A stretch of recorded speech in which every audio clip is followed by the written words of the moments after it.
اب آپ اس مبارک سلسلے کا 12واں حلقہ سماعت فرمائیں۔ تو لہذا جو جہنمی ہے، جو کافر ہے، وہ عقل والا کیسے ہو سکتا؟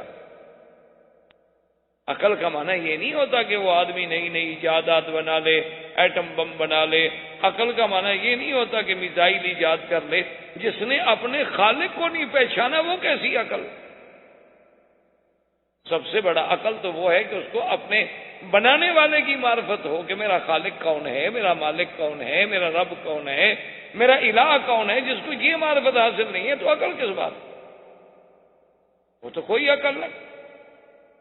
دیکھیں نا جی، آدمی یعنی آپ کے ہاں کوئی ملازم ہو، وہ سارے محلے والوں کا کام کرے لیکن آپ کا کام نہ کرے،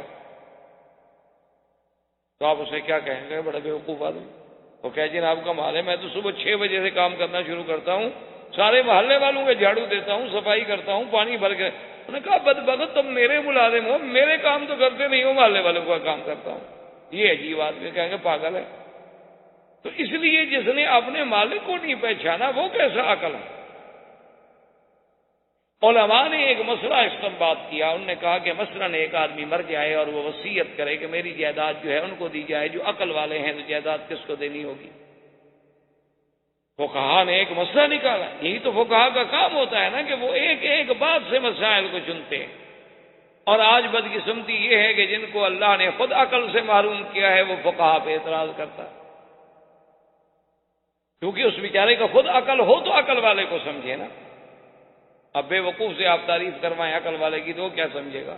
وہ تو وہی حال ہوگا نا کہ جیسے ایک پاگل خانے میں ایک منسٹر صاحب دورے پہ تشریف لے گئے، انہوں نے دیکھا کہ پاگل خانے کی سلاخوں کے پیچھے ایک آدمی اچھا خاصا ٹھیک ٹھاک لباس پہن کے کھڑا ہے اور بالکل صاف ستھرا لباس ہے اور کچھ بھی نظر نہیں آ رہا۔ حیران ہوا کہ یار یہ کیسے پاگل ہو سکتا ہے؟ وہ گیا اور اس نے کہا السلام علیکم۔ اس نے کہا وعلیکم السلام ورحمۃ اللہ، جناب کی تعریف۔ انہوں نے کہا میں منسٹر ہوں بھائی، وزیر ہوں۔ انہوں نے کہا ہاں میں بھی ایک چند دن پہلے ایسے کہتا تھا کہ میں وزیر ہوں۔ کیا مطلب؟ انہوں نے کہا یہاں جو بھی آتا ہے نا ایسے ہی کہتا ہے، یہ جگہ ہی ایسی بابرکت ہے کہ یہاں جو بھی آتا ہے کوئی منسٹر سے کم نہیں ہوتا۔ تو اب وہ حیران ہو گیا۔ اس نے کہا کہ چلو یہ بھی کوئی ایسی بے وقوفی والی بات تو نہیں ہے، یہ میری منسٹری پہ طنز کر رہا ہے، تو یہ طنز کرنا بھی تو عقل کی بات ہے۔ تو اس نے کہا کہ تم پھر یہاں کیوں؟ انہوں نے کہا بس ٹھیک ہے، کچھ حالات ایسے ہیں جس نے مجھے یہاں کھڑا کر دیا ہے۔ انہوں نے کہا تم اچھے وزیر ہو گے، کسی سے ہاتھ ہی نہیں ملاتے۔ ہاں وزیر صاحب شرمندہ ہوئے، حالانکہ ڈاکٹر اس کو روکتا رہا کہ ان کو ہاتھ نہ ملانا۔ ڈاکٹر بیچارہ اشارے کرتا رہا، لیکن وزیر تو وزیر ہوتے ہیں نا، انہوں نے ڈاکٹر صاحب کی کیا سننی تھی، تو پٹ سے فوراً جناب ہاتھ دیا۔ جب ہاتھ دیا تو انہوں نے ہاتھ پکڑ لیا اندر سے، اب وہ ہاتھ چھوڑے نہیں۔ اور ہاتھ اگر وزیر صاحب زور لگاتے ہیں تو آگے لوہے کی سلاخیں ہاتھ ٹوٹ جائے گا، تو وہ ہاتھ چھوڑتا نہیں۔ اب وہ ڈاکٹروں کو دیکھے، انہوں نے کہا جی ہم نے تو آپ سے پہلے عرض کیا تھا کہ ان سے دور سے دیکھیں، آپ ان سے بات زیادہ نہ کریں، ان سے ہاتھ نہ ملائیں، یہ بیچارے بگڑی ہوئی عقل ہے، کسی وقت کچھ ہو سکتا ہے، حالات ہو سکتے ہیں، کسی وقت اس کے سیل کام کر رہے ہوتے ہیں تو وہ ٹھیک بھی ہوتا ہے۔ یہ تو نظام عالم ہے، نظام دنیا ہے، کائنات ہے۔ لیکن اس نے کہا اچھا، اس نے کہا بھی اچھا بتاؤ کیوں ہاتھ پکڑے؟ انہوں نے کہا دیکھو تم وزیر ہو، سمجھدار آدمی ہو، قسمت سے تم یہاں آئے ہو، میں تم سے ایک مسئلہ پوچھنا چاہتا ہوں کہ اللہ پاک نے ہماری 2 آنکھیں بنائی ہیں، اگر تیسری آنکھ بناتا تو کہاں لگاتا؟ اب وزیر صاحب پریشان۔ اس نے کہا کہ تیسری آنکھ بناتا نہ تو یہاں لگا دیتا تاکہ ہم پیچھے سے بھی دیکھ سکیں۔ اس نے کہا یار بڑے بے وقوف ہیں، جس نے تمہیں وزیر بنایا، یوں کر کے بھی تو ہم دیکھ سکتے ہیں، پھر پیچھے ایک لگانے کی کیا ضرورت ہے؟ یہ کون سی بڑی بات ہے؟ یوں کر کے ہم نہیں دیکھ سکتے پیچھے، یہاں آنکھ لگانے کی کیا ضرورت ہے؟ تم کیسے وزیر بن گئے پاگل؟ اس نے کہا بھی اب اس کو کیا بتاؤ؟ تو ڈاکٹر نے کہا اشارے سے وزیر کو سمجھایا کہ اس سے بحث نہ کرو، اس سے کہو کہ تم بتاؤ، میں نہیں جانتا۔ ڈاکٹر تو بیچارے رات دن ان کو بھگتتے ہیں نا، ان کو تو پتا ہوتا ہے نا کہ اس سے ہم نے کیسے ڈیل کرنا ہے، عقل والوں سے کیسے ڈیل کرنا ہے، پاگلوں سے کیسے ڈیل کرنا ہے، اور کبھی مولوی پھنس جائے تو اس سے کیسے ڈیل کرنا ہے۔ ڈاکٹر بڑے سمجھدار ہیں، مجھے بڑا اچھا تجربہ ہوا ہے ماشاءاللہ ڈاکٹروں سے۔ میں یہاں ایک دن نماز پڑھتا رہا، کسی نے سلام علیکم، سب نے دیکھا۔ اب کیونکہ میں اللہ کے لیے درس دیتا ہوں، ورنہ حقیقت میں میرا جی نہیں چاہتا یہاں آ کر پڑھانے۔ جن لوگوں میں اتنی تکریم بھی نہ ہو، اتنا احترام بھی نہ ہو، اتنا عزت و احساس نفس بھی نہ ہو. ہم تو اپنے اساتذہ کو کہیں دور دیکھ لیں تو بھاگ کے جائیں گے کہ ان کی جوتیاں چھو لیں. جب اتنا آدمی کے دل میں قدر نہ ہو. لیکن میں دل میں ڈر گیا، میں نے کہا اگر میں پڑھانا بند کروں کہیں اللہ ناراض نہ ہو جائیں کہ اچھا تم اس لیے پڑھاتے ہو کہ لوگ تمہاری عزت کریں. چلو یہ نہ کریں، میں پھر بھی پڑھاتا رہوں تاکہ خدا کے ہاں میں جواب دہ نہ بنوں، اللہ کے ہاں میں نہ پکڑا جاؤں. یہ پکڑے جائیں گے تو اپنا خود بھگتے ہیں. میں کہا کام ہے ان کو، اگر اللہ نے یہ سکھایا ہی نہیں کہ کسی دین والے کی کیا عزت ہوتی ہے تو اس میں ہمارا کیا قصور ہے. تو بہرحال تو اس نے سمجھایا ڈاکٹر صاحب نے. اس نے کہا کہ جناب آپ اس سے کہیں کہ تم بتاؤ. تو وزیر نے کہا دیکھو بھائی ہمیں تو پتہ لگا نہیں، تم سمجھدار آدمی ہے، تم بتاؤ کہ تیسری آنکھ ہوتی تو کہاں ہوتی. انہوں نے کہا اب ہوئی نا بات. اس نے ہاتھ چھوڑ دیا تو وزیر صاحب کی جان چھوٹ گئی. وزیر صاحب کا انہوں نے کہا دیکھو اب بتاؤ، ایسے خواہوں کا تمہیں وزیر بنا دیا، مجھے وزیر بنا دے، دیکھو میں کیا کرتا. اس نے کہا اگر اللہ میاں تیسری آنکھ لیتے نا تو یہاں لگا انگلی. انہوں نے کہا کیوں؟ نے کہا گلا دیکھنا اندر دے، ناک دیکھنا یوں کر، یہاں بھی ضرورت پڑی تو دیکھ لیا. تو انگلی پر ہوتی تو جہاں جہاں ہمیں ضرورت پڑتی تو ہمیں مزید ٹارچیں اور یہ اور وہ اور انتظامات کرنے کی ضرورت ہی نہیں تھی، ہمارے ہاتھ میں ہے. اور جب ضرورت نہ پڑی محفوظ کر کے جیب میں رکھ لی. دیکھو نا میں نے کیسے مسئلہ حل کرنے کا. ہاں بھائی واقعی تم. تو اس لیے یاد رکھیں کہ عقل اگر کوئی وصیت، اسی لیے آج کہتے ہیں نا امام ابو حنیفہ نے یہ غلطی کی. وہ خود عقل ہو تو امام ابو حنیفہ کو سمجھے بیچارہ. امام شافعی نے یہ کیا اور امام مالک نے یہ کیا اور امام احمد بن حنبل نے یہ کیا، اور انہوں نے لوگوں کو اپنا مقلد بنا دیا اور لوگوں کو اپنا غلام بنا دیا اور نبی کی حدیث سے ہٹا دیا. اللہ تبارک و تعالی رحمت فرمائے. جو نبی کی حدیث کے مقابلے پر اپنی بات کو لے آئے وہ امام تو امام مسلمان بھی ہوگا. کوئی عقل تو کرے نا آدمی، لیکن اللہ عقل بھی تو دے. یہ اچھے امام بنے کہ حضور کا رستہ تو چھڑوا دیا، اپنا رستہ ایجاد کر لیا اور دنیا نے ان کو امام مان لیا. یہ عجیب آدمی. اصل وجہ کیا ہے کہ اپنے عقول جو ہیں، اپنے عقل ناقص. عقل ہو تو آدمی سمجھے نا. اب آپ مجھے دکھائیں کہ جناب یہ کیا چیز ہے، میں کہوں گا سرخ رنگ کا پتھر ہے، مجھے کیا پتا ہے کیا بلا ہے. اگر آپ وہی چیز جوہری کے پاس لے کے جائیں وہ کہے گا جناب یہ یاقوت ہے. تو اسی لیے ہمیشہ قدر جوہر زرگر بدانت، قدر جوہر جوہری، کہ سونے کا قدر تو اسے معلوم ہوگا جس نے کبھی سونے کا بزنس ہی کیا ہو. جوہر کا پتہ اسے معلوم ہوگا جس نے کبھی جوہر کی قدر بھی کی، جس نے جوہر کو پہچانا ہو. جس نے نزدیک کنکر پتھر ڈائمنڈ ایک ہو تو کیا بیچارہ مٹی کا قدر کرے. تو اب فقہا نے ایک مسئلہ نکالا کہ اگر ایک آدمی مر جائے اور وہ وصیت کرے کہ میری اولاد کوئی نہیں، وارث کوئی نہیں، میری ساری جائیداد ان لوگوں کو دی جائے جو عقل والے ہیں، تو کس کو جائیداد ملے گی؟ تو انہوں نے کہا کہ علماء العاملین، ان علماء کو ملے گی جو اپنے علم پر عمل کرنے والے ہیں، کہ اصل عقل والے ہو. اسی لیے قرآن ان کو کہتا ہے کہ اولو الالباب، اسی لیے قرآن ان کو کہتا ہے اولو النہا. اسی لیے حضور صلی اللہ علیہ وسلم نے فرمایا کہ لیلینی اولو النہا لیلینی منکم اولو النہا ثم الذین یلونہم ثم الذین یلونہم ثم الذین یلونہم. نماز میں میرے پیچھے وہ لوگ کھڑے ہوں جو عقل والے ہیں، پھر ان سے دوسرے نمبر پر، پھر ان سے تیسرے نمبر پر، تاکہ عقل ہوگا میری نماز سیکھیں گے تو دنیا کو پہنچائیں. اس لیے ہمیشہ یاد رکھیں کہ تیسری چیز جو تھی وہ اللہ نے عقل پیدا فرمائی، اور اس کے بعد فرمایا اعجب الخلق الیہ، سب سے عجیب چیز ہو میری مخلوق میں، لیکن مجھے بھی اپنی عزت و جلال کی قسم ہے میں اسی کو عقل دوں گا جو میرا فرمانبردار. کیوں اتنی اچھی چیز کون اپنے دشمنوں کو دے دیتا؟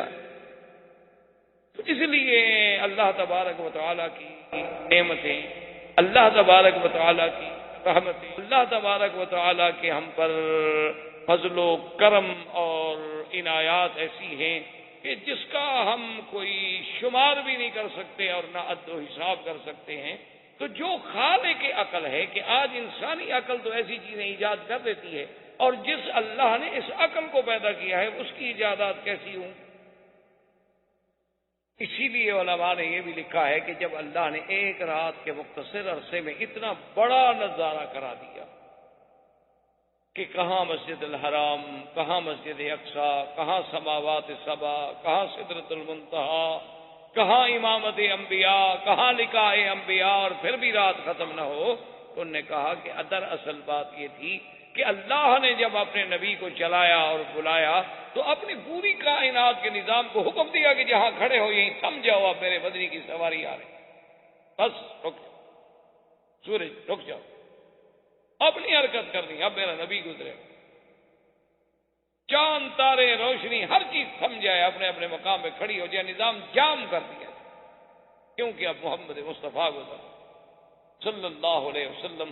تو جب ساری چیزیں اپنی اپنی جگہ پر رک گئیں تو وقت گزرنے کا تو کوئی احساس ہو ہی نہیں سکتا، ہر چیز رکی ہوئی، تو چل ہی نہیں رہی، آپ کی گھڑی بند ہو جائے اسی جگہ کھڑی رہے گی۔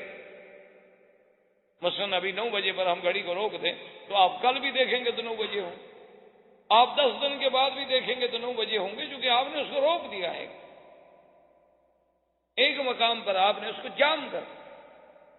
تو اللہ نے اپنے اس پورے نظام کو، اور اس کے بعد فرماتے ہیں ثم عرج بی الی السماء، اس کے بعد اللہ تبارک و تعالی نے مجھے آسمانوں کے لیے چلایا، اور فرماتے ہیں کہ جب میں سیڑھی پہ کھڑا ہوا اور سیڑھی آسمان پہ پہنچی اور جبریل میرے ساتھ ہیں، تو جبریل نے آسمان کے دروازوں پہ ناک کی، جس سے یہ بھی مسئلہ طے ہوا کہ اللہ نے آسمان بھی بنائے ہیں۔ ایسے نہیں کہ جیسے فلاسفہ کہتے ہیں کہ کوئی آسمان نہیں، کچھ نہیں، کوئی چیز نہیں، یہ تو بس ایسے ایک فضا نیلگوں ہے، کیونکہ فضا خالی ہے وہ ہمیں ایسے نظر آتی ہے۔ نہ، اللہ قرآن میں کہتے ہیں کہ آسمان بھی ہے، آسمانوں کے دروازے بھی۔ اسی لیے قرآن کہتا ہے کہ جب اللہ نے قوم نوح پر طوفان بھیجا تھا فَفَتَحْنَا أَبْوَابَ السَّمَاءِ بِمَاءٍ مُنْهَمِرٍ، اللہ فرماتے ہیں کہ پھر ہم نے آسمانوں کے دروازے کھول دیے کہ پانی برسے، اور اسی طرح اللہ نے فرمایا لَا تُفَتَّحُ لَهُمْ أَبْوَابُ السَّمَاءِ وَلَا يَدْخُلُونَ الْجَنَّةَ حَتَّى يَلِجَ الْجَمَلُ فِي سُمِّ الْخِيَاطِ، اللہ نے فرمایا کافروں کے لیے آسمانوں کے دروازے نہیں کھل سکتے، اور نہ وہ جنت میں داخل ہو سکتی ہیں، جیسے کسی سوئی کے ناکے سے اونٹ کا گزرنا محال ہے، اسی طرح کافروں کے لیے آسمانوں کے دروازوں کا کھلنا محال ہے، اور ان کے لیے جنت میں داخل ہونا محال ہے۔ تو اس کا مطلب ہے کہ آسمانوں کے دروازے بھی ہیں۔ حضور فرماتے ہیں جب جبریل نے آواز دی تو پوچھا گیا من، کون؟ فقال انا جبرائیل، اس نے کہا کہ میں جبریل ہوں۔ فقیل من معک، تمہارے ساتھ کون ہے؟ فقال محمد صلی اللہ علیہ وسلم۔ فقیل هل بعث الیہ، میں نے کہا میرے ساتھ محمد مصطفیٰ ہیں۔ انہوں نے کہا کیا حضور کو بعثت یعنی آپ کو بلاوا بھیجا گیا، آپ کو معراج کی دعوت بھیجی گئی؟ فقلت نعم ففتح لی ابواب السماء، حضور فرماتی ہیں آسمان کا دروازہ کھلا اور ہم اوپر گئے، اور جب چیزیں میں نے دیکھی، فرماتی ہیں کہ میں نے یہ بھی دیکھا کہ ایک آدمی بیٹھا ہے جس کا قد بہت لمبا ہے، اور داہنی طرف نظر ڈالتے ہیں تو مسکرا دیتے ہیں، اور بائیں طرف نظر ڈالتے ہیں تو فوراً رونا شروع کر دیتے ہیں۔ فسألت من ہوا فقال ابوک آدم، جبریل سے میں نے پوچھا کہ یہ کون ہے؟ انہوں نے کہا یہ آپ کا ابا آدم علیہ السلام ہے۔ میں نے کہا یہ کیا بات ہے کہ ادھر دیکھتے ہیں مسکرا دیتے ہیں، خوش ہو جاتے ہیں؟ فرمایا جب اپنی اولاد کو دیکھتے ہیں اصحاب الیمین کو کہ جن کو جنت میں جانا ہے تو خوش ہو جاتے ہیں، اور جب بائیں طرف دیکھتے ہیں کہ میری اولاد میں یہ جہنم میں جائیں گے تو رونا لگ جاتے ہیں، کیونکہ اولاد تو آخر اولاد ہے نا، اچھی ہو یا بری۔ اسی طرح حضور صلی اللہ علیہ وسلم فرماتی ہیں کہ مجھے کچھ لوگ دکھائے گئے کہ ان کے سامنے 2 قسم کے طعام ہیں، ایک طعام بڑا لذیذ ہے، شہی ہے اور بہت ہی اچھا، اور دوسری طرف جو طعام ہے بڑا بدبودار ہے اور گندا ہے اور بڑی بدبوئیں آ رہی ہیں، لیکن وہ اس اچھے طعام کو چھوڑ کے اس گندے طعام کو کھا رہا ہے۔ میں نے جبریل سے پوچھا کہ یہ کون ہے؟ جبریل نے عرض کیا ہؤلاء زنات امتک یا رسول اللہ، یہ تیری امت کے وہ زانی لوگ ہیں جو اپنی اچھی بیویوں کو چھوڑ کے گندی بیویوں سے منہ کالے کرتے ہیں۔ اس کے بعد حضور صلی اللہ علیہ وسلم فرماتے ہیں مجھے ایک ایسا نظارہ بھی دکھلایا گیا کہ کچھ لوگ ہیں اور کھولتا ہوا دریا ہے، اس دریا کے اندر ہیں، وہ تیرتے ہیں اور اتنے بڑے بڑے پیٹ ہیں، اور جب وہ کنارے کے قریب آتی ہیں تو پتھر مارے جاتے ہیں ان کے پیٹ میں، ان کے منہ میں، اور اسی پتھروں سے پیٹ بھرنا وہ شروع کرتے ہیں۔ میں نے پوچھا یہ کون ہے؟ تو انہوں نے کہا یہ تیری امت کے سود کھانے والے لوگ ہیں۔ حضور صلی اللہ علیہ وسلم کو سارے منظر دکھلائے گئے۔ حضور فرماتی ہیں کہ پھر میں دوسرے آسمان پہ پہنچا، فَإِذَا بِإِبْنَيْ خَالَةَ عِیسیٰ وَیَحْیَىٰ عَلَیْہِمَ السَّلَامُ، کہ دوسرے آسمان پہ پھر میرے اللہ نے حضرت عیسیٰ اور حضرت یحییٰ سے میری ملاقات کروائی۔ اس کے بعد حضور صلی اللہ علیہ وسلم فرماتے ہیں میں جب تیسرے آسمان پہ پہنچا تو میری ہارون علیہ السلام سے ملاقات ہوئی، جب میں چوتھے آسمان پہ پہنچا تو میری یوسف علیہ السلام سے ملاقات ہوئی۔ فَأَنَّهُ أُعْطِيَ شَطْرَ الْحُسْنِ، اللہ نے جتنی حسن جمال پیدا کیا ساری کائنات میں تقسیم کیا ہے۔ حضور فرماتی ہیں کہ آدھا جمال تو یوسف کو ملا تھا اور آدھا ساری دنیا کو ملا۔ اب اسی سے اندازہ کر لیں کہ یوسف کا جمال کتنی ہوگا، کہ جب ایک حسن کے مجموعے کو تقسیم کر دو اور 50% جو ہے وہ تو پوری دنیا پہ تقسیم کر دو، انسانوں میں، حیوانوں میں، جانوروں میں، پرندوں میں، طیور میں، اشجار میں، نباتات میں، موسم میں، گلزاروں میں، اور آدھا جو ہے اکیلے یوسف کو ملے تو یوسف کا جمال کیسے؟ حضور صلی اللہ علیہ وسلم فرماتے ہیں پھر میں اس کے بعد آسمانوں پہ گیا، ہر یعنی آپ اندازہ فرمائیں کہ وہی انبیاء پہلے زمین پہ استقبال کے لیے کھڑے ہیں، اب ہر آسمان پہ نبی اپنے مقام پہ پہنچا اور استقبال کر رہے ہیں محمد رسول اللہ صلی اللہ علیہ وعلی آلہ وصحبہ وسلم۔ اور ہر نبی کا میرے مدنی پاک نے حلیہ بھی بیان۔ جب ہارون علیہ السلام کے بارے میں پوچھا گیا، آپ نے فرمایا میں نے ہارون کو دیکھا، آپ کی داڑھی مبارک اتنی لمبی تھی کہ ناف تک پہنچتی تھی، اتنی لمبی داڑھی مبارک تھی حضرت ہارون علیہ السلام۔ اسی طرح حضور صلی اللہ علیہ وآلہ وسلم فرماتے ہیں کہ پھر میں جب چھٹے آسمان پہ گیا تو حضرت موسیٰ علیہ السلام سے ملاقات ہوئی، اور پھر فرماتے ہیں کہ میں 7ویں آسمان پہ پہنچا، جب 7ویں آسمان پہ پہنچا تو میں نے دیکھا کہ ایک کوٹھا مبارک ہے، ایک کمرہ مبارک ہے، ایک گھر مبارک ہے، اور اس کے ساتھ ایسے ٹیک لگا کے آپ نے فرمایا ایک بڑا خوبصورت آدمی بیٹھا ہے جس کی داڑھی مبارک بھی سینے تک بھری ہوئی ہے، اور آپ نے فرمایا کہ یوں سمجھ لو کہ اس کی شکل جو تھی وہ محمد مصطفیٰ سے ملتی تھی صلی اللہ علیہ وسلم۔ میں نے جبریل سے پوچھا کہ من ھذا یا جبریل، یہ کون؟ تو اس نے کہا کہ یہ جو ہے آپ کے ابا سیدنا ابراہیم علیہ السلام ہیں، ابراہیم علیہ السلام ہیں۔ اور میں نے کہا یہ گھر کیا ہے؟ انہوں نے کہا یہ تو کعبہ ہے، بیت المعمور ہے، یہ تو اللہ کا کعبہ ہے۔ ایک کعبہ وہ ہے جو زمین میں ہے اور ایک کعبہ وہ ہے جو آسمانوں میں ہے۔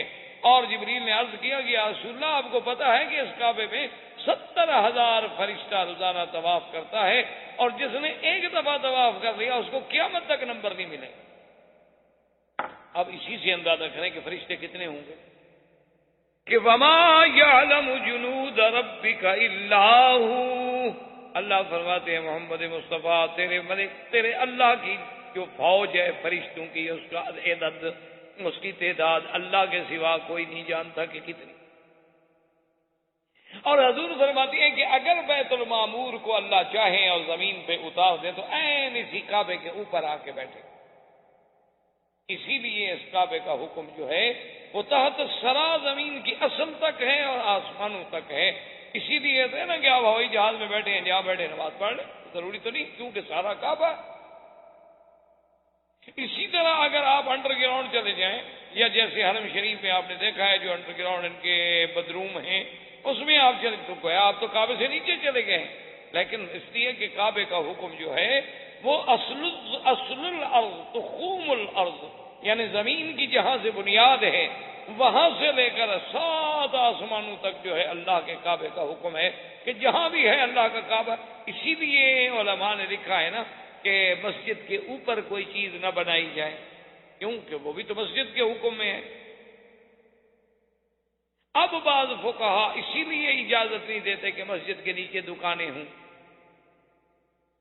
مسجد کے نیچے مارکیٹ ہو. ہم تو سوچتے ہیں نا کہ جی چلو آمدنی ہوگی، مسجد محتاج نہیں رہے گی، کیونکہ ہم اقتصادی اور مادیات پر نظر رکھنے والے لوگ ہیں نا، خدا پر تو ہماری نظر ہوتی نہیں. ہم اپنے گھر کی مینٹین تو کر لیں گے لیکن اللہ کا گھر برباد ہو جائے گا. سوچ ہے اپنی. جب ہم اپنے آپ کو ان دکانوں کے حوالے کر دیتے ہیں تو اللہ بھی مدد بند کر دیتے ہیں. ٹھیک ہے ان دکانوں سے جو آئے گا چلاؤ مسجدیں.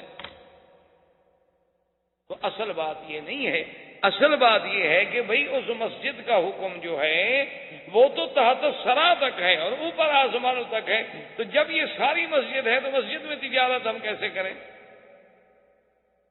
ہاں البتہ فقہا نے ایک راستہ نکالا، وہ یہ ہے کہ مسجد بنانے سے پہلے اگر آپ نیت کریں کہ بھئی یہاں ہم ایک مارکیٹ بنائیں گے اور مارکیٹ کے اوپر مسجد بنائیں گے، تو اب حکم اس کا پھر اوپر سے شروع ہوگا، کیونکہ اب آپ کی نیت جو تھی وہ زمین پر نہیں تھی بلکہ اس کی چھتوں پر بنانے کی.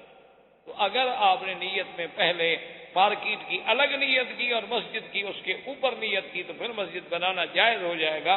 بہرحال وہ بھی ایک ہیلا ہے، گنجائش ہے، ورنہ افضل یہ ہوتا ہے کہ اللہ کے گھر جب بنائے جائیں نہ نیچے کچھ بنائے نہ اوپر کچھ بنائے. مسجد مسجد ہے، خدا کا گھر. اس کے بعد حضور صلی اللہ علیہ وسلم فرماتے ہیں کہ پھر میں 7ویں آسمان کے بعد جب میں آیا میں نے کیا دیکھا؟ فرماتے ہیں سدرۃ المنتہا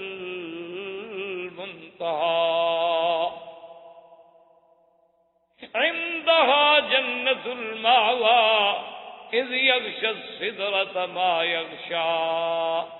اللہ کے نبی فرماتے ہیں میں نے ایک ایسا درخت دیکھا، وہ درخت جو ہے بیری کا درخت تھا. سدرہ کہتے ہیں صدر کہتے ہیں بیر. لیکن فرمایا فَإِذَا أَوْرَاقُهَا كَآذَانِ الْفِيلَةِ وَثَمَرُهَا كَثَمَرِ كَكَلَالِ. آپ نے فرمایا وہ ثمر اس کا، پھل اس کا ایسے تھا جیسے بستی کلال کے مٹکے ہوتے ہیں، اور پتے اس کے ایسے تھے جیسے ہاتھی کے کان ہوتے ہیں بڑے بڑے. لیکن فرماتے ہیں کہ سدرہ کیا تھی؟ اس کو فراش من ذهب کہ فراش جو ہوتے ہیں نا چھوٹے چھوٹے، جب آگ جلائیں تو اڑتے ہیں، شمع جلائیں تو اڑتے ہیں. فرمایا وہ سونے کے بنے ہوئے انہوں نے ان کو ڈھانپ رکھا تھا اور اللہ کے ملائکہ وہاں سجدہ ریز تھے، اور ایسا جمال اور کمال کا منظر تھا. حضور فرماتے ہیں صحابہ سے کہ انی لا اصف، میں بیان نہیں کر سکتا کہ اس کا جمال میں تمہیں کیا بتاؤں کہ وہ کیسے کا جمال تھا. اچھا یاد رکھیں کہ سدرۃ المنتہا کو سدرۃ المنتہا کیوں کہا جاتا ہے؟ کہ جو نیچے سے بندے کے اعمال جاتے ہیں یہ بھی وہیں پہنچتے ہیں، بس اس کے آگے نہیں جاتے. اور جو عرش اولا سے میرے اللہ حکم جاری فرماتے ہیں وہ بھی سدرہ پہ آتا ہے. اس کے بعد پھر ملائکہ کو تقسیم ہوتا ہے، یعنی وہاں ہر چیز کی انتہا ہو گئی. جو نیچے سے عمل چلے ان کی بھی انتہا ہو گئی، جو اوپر سے حکم نازل ہوا اس کی بھی انتہا ہو گئی. اس لیے اس کو کہا جاتا ہے سدرۃ المنتہا. اور یہ بھی یاد رکھیں کہ اللہ تبارک و تعالیٰ نے میرے مدنی سرکار کو صلی اللہ علیہ وسلم کو جبریل علیہ السلام کو اصلی صورت میں 2 دفعہ دکھلایا. ایک دفعہ جب کہ جبریل افق میں تھے اور میرے مدنی زمین پہ تھے، اور ایک دفعہ جب حضور صلی اللہ علیہ وسلم معراج سے واپس تشریف لا رہے تھے تو اللہ پاک نے وَلَقَدْ رَآهُ نَزْلَةً أُخْرَىٰ اب دوبارہ دکھلایا گیا جبریل علیہ السلام کو اس کی اصلی صورت میں. اور اس کے بعد حضور فرماتے ہیں اچھا یہاں تک جو روایات ہیں یہ تو سیاست کی، یاد رکھیں کہ حضور کا سدرۃ المنتہا تک پہنچنا جو ہے وہ تو بخاری مسلم سیاستہ کی حدیثوں سے ثابت ہے. اب اگلا سفر جو ہے وہ سیاح نے ذکر نہیں کیا، لیکن بعض کتابوں میں آتا ہے حضور فرماتے ہیں کہ اس کے بعد میرے لیے رف لایا گیا. پہلے تو آپ کا سفر براق پہ تھا، اس کے بعد حضور صلی اللہ علیہ وسلم کا سفر جو ہے وہ عروج جو ہے معراج، یعنی آپ کا سیڑھی مبارک سے تھا. اس کے بعد فرماتے ہیں رف رف رف رف کا معنی یوں کیا ہے علماء نے کہ یوں سمجھیں جیسے ایک قالین بچھا دیں اور اس قالین پہ آپ کھڑے ہو جائیں اور قالین اڑ جائے. اب حضور صلی اللہ علیہ وسلم فرماتے ہیں کہ مجھے جب اوپر لے جایا گیا میں نے دیکھا تو جبریل کھڑے ہیں. تو میں نے کہا جبریل تم کیوں کھڑے ہو گئے؟ انہوں نے کہا حضور اس سے آگے میں نہیں جا سکتا، بس میرے تو مقام کی انتہا ہو گئی، کیونکہ وما منا الا لہ مقام معلوم، ہم میں سے ہر آدمی کا، ہر فرشتے کا ایک مقام ہے، اس سے ہم تجاوز نہیں کر سکتے، بس میری حد ہو گئی ہے. اسی کو مولانا مثنوی رحمۃ اللہ علیہ نے اپنی مثنوی میں نقل کیا ہے نا کہ حضور اگر میں اس سے آگے جاؤں تو پھر تو میں خود جل جاؤں، آگے تو پھر اللہ کے نور کے جلوے ہیں، وہ جبریل کہاں برداشت کرتا. حضور صلی اللہ علیہ وسلم فرماتے ہیں کہ مجھے لے جایا گیا عرش کے قریب، اللہ تبارک و تعالیٰ کی مجھے رویت نصیب ہوئی، اللہ نے مجھے اپنا دیدار نصیب فرمایا، اور اس کے بعد اللہ تبارک و تعالیٰ نے مجھے اب میرے لیے اور میری امت کے لیے 50 نمازیں فرض فرمائیں، اور اللہ نے مجھے خواتین میں سورۃ البقرہ عطا فرمائی. اور یہ اعزاز بھی وہی ملا کہ جب حضور نے کہا تحیات للہ والصلوات والطیبات، جب اللہ کے نبی نے اپنے اللہ کے دربار میں اپنی عاجزی، اپنی خشوع، اپنی خضوع، اپنی بندگی کا اظہار کیا تو اللہ نے فرمایا السلام علیک ایھا النبی ورحمۃ اللہ وبرکاتہ. اللہ تبارک و تعالیٰ نے اپنے نبی پہ سلام بھیجا.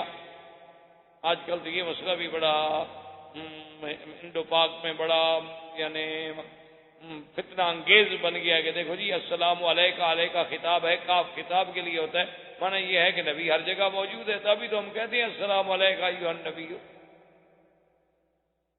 تو حالانکہ یہ بات نہیں ہے، بات یہ ہے کہ معراج کے اس منظر کو دہرایا گیا ہے کہ نبی نے کیا کہا اور میرے اللہ نے کیا کہا، ان لفظوں میں کوئی تبدیلی نہیں کرنی چاہیے. ورنہ یہ نہیں کہ اب ہم خطاب کر رہے ہیں، وہ تو اللہ نے خطاب فرمایا، ہم تو صرف اسی خطاب کو نقل کر رہے ہیں.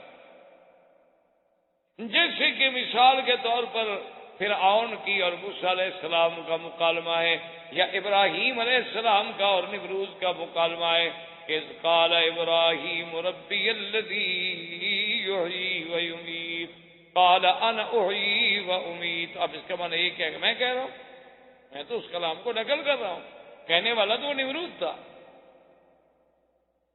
کہ جب ابراہیم علیہ السلام نے کہا کہ میرا رب وہ ہے جو مارتا بھی ہے جو جلاتا بھی، تو کہا کہ میں بھی مارتا ہوں جلاتا ہوں.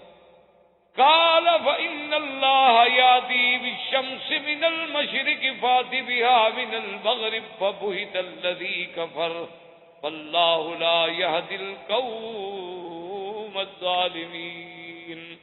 یا جیسے فرعون نے موسیٰ علیہ السلام سے کہا تھا انی لأظنک یا موسیٰ مسحورا، کہ میں تو یہ خیال کرتا ہوں کہ تم پر جادو ہو چکا ہے، ورنہ میں خدا ہوں اور خدا کیسے ہو. اب کاف خطاب کا ہے، نہ موسیٰ علیہ السلام موجود ہیں نہ فرعون بدبخت موجود ہے، لیکن ہم تو قرآن کو پڑھ رہے ہیں، نقل کر رہے ہیں، یہ نہیں کہ اب ہم خطاب کر رہے ہیں. اس لیے یاد رکھیں تو اللہ تبارک و تعالیٰ نے حضور صلی اللہ علیہ وسلم کو اپنی رویت مبارک، اپنا دیدار مبارک، اپنا شرف زیارت نصیب فرمایا. اور اس کے بعد حضور صلی اللہ علیہ وسلم واپس آئے. جب حضور واپس آئے چھٹے آسمان پہ تو موسیٰ علیہ السلام ملے. انہوں نے کہا کہ یا محمد صلی اللہ علیہ وسلم آپ پر یہ معراج میں اللہ نے کوئی احکام، کوئی اوامر، کوئی شرائع میں فرضت علیہ والا امتی 50 صلاۃ، میرے اوپر اور میری امت پہ اللہ نے 50 نمازیں فرض. تو موسیٰ علیہ السلام نے کہا کہ یا محمد صلی اللہ علیہ وسلم ارجع الی، میرے مدنی سرکار دو عالم صلی اللہ علیہ وسلم آپ واپس جائیں اپنے اللہ سے معافی، فصلہ التخفیف، اللہ سے معافی مانگیں. 50 نمازیں بہت زیادہ. اب یہاں سے بھی لوگوں نے اللہ رحمت فرمائے نا جی اب کیا کریں، عقل عیار ہے، 100 بھیس بنا لیتی ہے، ہر آدمی اپنے اپنے عقل کے مطابق پھر بس سے نکالو. کہتے ہیں دیکھو جی موسیٰ علیہ السلام نے اللہ کے نبی کو مشورہ دیا نا، یہ دیکھو وہاں بھی کہتے ہیں کہ نبی مدد نہیں کر سکتے، موسیٰ علیہ السلام مدد کر رہے ہیں کہ نہیں کر رہے. اور دوسری بات یہ ہے، وہ کہتے ہیں یہ وہابی کہتے ہیں انبیاء کو علم غیب نہیں ہوتا۔ دیکھو موسیٰ علیہ السلام کو علم غیب تھا تو کہہ رہے ہیں نا بھی 50 نمازیں آپ کی امت نہیں پڑھے گی، معافی مانگو۔ اپنے اپنے مسئلے ہیں، اپنے اپنے عقل ہیں، اپنے اپنے فکر ہیں۔ اللہ کے قرآن کو چاہے بدلنا پڑے چاہے کچھ کرنا پڑے، بس لوگوں میں تو اپنی واہ واہ کرانی ہے نا، اپنا مسلک اپنی پارٹی کو ثابت کرنا ہوتا ہے۔ حالانکہ یاد رکھیں صحیح حدیثوں میں موجود ہے کوئی علم غیب کا مسئلہ نہیں۔ موسیٰ علیہ السلام نے کہا کہ یا رسول اللہ میں اپنی امت کا تجربہ کر چکا ہوں، میری امت میں تو 3 نمازیں فرض تھیں، وہ تو 3 نہیں پڑھتے تھے، تو آپ کی امت 5 کیسے پڑھے گی؟ تو یہ تو تجربے کی بات۔ جہاں تک امداد کا تعلق ہے یا اعانت کا تعلق ہے یا مشورے کا تعلق ہے، تو زندگی میں حیات میں مشورہ دینا تو منع ہے نہیں۔ موسیٰ علیہ السلام کو تو اللہ نے زندہ کر کے کھڑا کیا ہوا ہے، حضور کے ساتھ ملاقات ہو رہی ہے۔ تو آج بھی اگر آپ کسی عالم سے کسی اللہ والے سے جا کے مشورہ لیں یا انہیں کہیں میرے لیے دعا کریں، میری مدد کریں، میرے اعانت کریں، کوئی منع نہیں۔ بات تو ہے بادل وفات، ان کو ہر جگہ حاضر ناظر سمجھ کر ان سے استعانت طلب کرنا وہ شرک ہے۔ یہ تو اللہ پاک نے نبیوں کو سب کو زندہ کر کے حضور کے لیے کھڑا کیا، اور ویسے بھی انبیاء زندہ ہے۔ تو اب حضور صلی اللہ علیہ وسلم واپس گئے، اللہ تبارک و تعالی نے حکم دیا، فرمایا کہ اچھا میرے نبی ہم نے ایسا کیا ہے کہ آپ کی امت سے 50 کے بجائے چلو 10 واپس آ گئے۔ موسیٰ علیہ السلام نے عرض کیا کہ حضور آپ پھر، تو صحیح حدیثوں میں ہے کہ آپ نے پھر سوال کیا، پھر سوال کیا، پھر سوال کیا، پھر سوال کیا، حتیٰ کہ اللہ نے فرمایا کہ آپ کی امت کے لیے نمازیں 5 ہیں، لیکن وہ ادا تو 5 کریں گے، ہم لکھیں گے 50۔ من جاء بالحسنۃ فلہ عشر امثالها، کہ ایک نیکی کا 10 گنا دینا جو ہے یہ تو میرا فیصلہ ہے، اور لا یبدل القول لدی، میرے فیصلے کبھی تبدیل نہیں ہوتے۔ ہم نے جو 50 کا فیصلہ کیا وہ 50 کا فیصلہ برقرار ہے، لیکن آپ کی امت پڑھے گی 5 اور لکھیں گے ہم 50۔ اب حضور صلی اللہ علیہ وسلم جب واپس آئے تو موسیٰ علیہ السلام نے کہا کہ حضور اب کتنی معافی ہو گئی؟ حضور نے فرمایا 5 رہ گئی۔ نے کہا حضور ارجع فصل التقوی، آپ پھر جائے معافی مانگے، 5 بھی نہیں پڑھ سکے گی آپ کو۔ حضور نے فرمایا انی استحییت، تو اب تو مجھے اپنے رب کے پاس جانے سے حیا۔ اسی پر علماء نے ایک بڑا عجیب نکتہ لکھا ہے، انہوں نے کہا معراج عروج کا نام ہے۔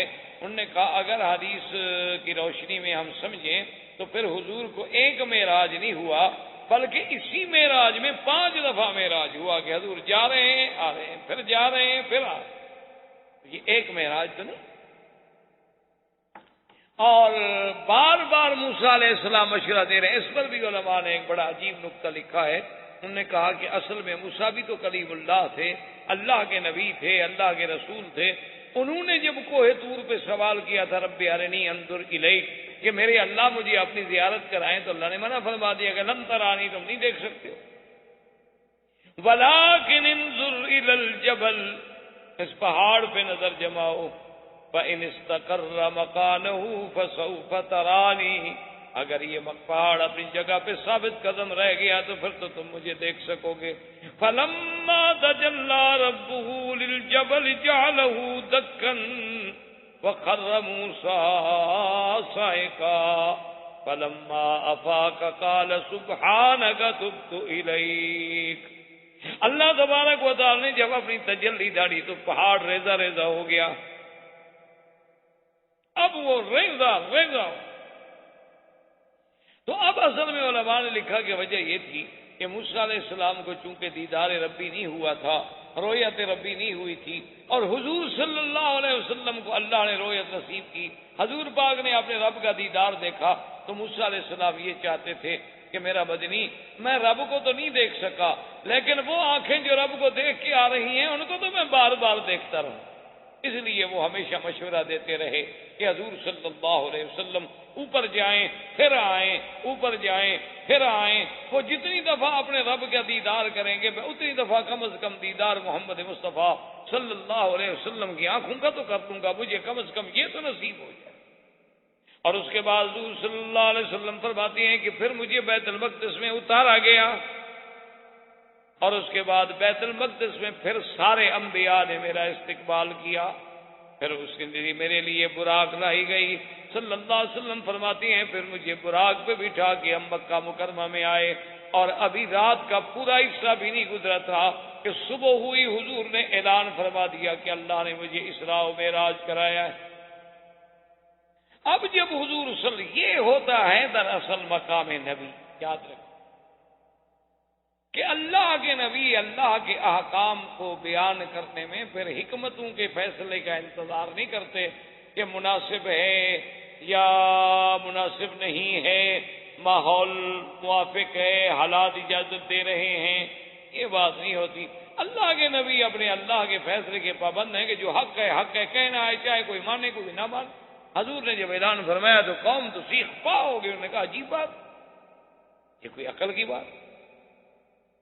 اب جناب قوم کو تو ایک موقع مل گیا. مکے والوں نے تو جناب وہ پورے مکے کو سر پہ اٹھا لیا. انہوں نے کہا دیکھو ہم نہیں کہتے تھے نعوذ باللہ کے مجنون ہیں، ہم نہیں کہتے تھے نعوذ باللہ کے دیوانے ہیں، ہم نہیں کہتے تھے کہ بہی جنون آپ کو کچھ ہے. یہ کوئی بات ہے کہ ایک آدمی مسجد الحرام سے مسجد اقصی 1 مہینے کا سفر ہے، اگر آدمی اونٹوں پہ سفر کرے، گھوڑوں پہ سفر کرے، قافلوں کے ساتھ سفر کرے تو 1 مہینے میں پہنچتا ہے.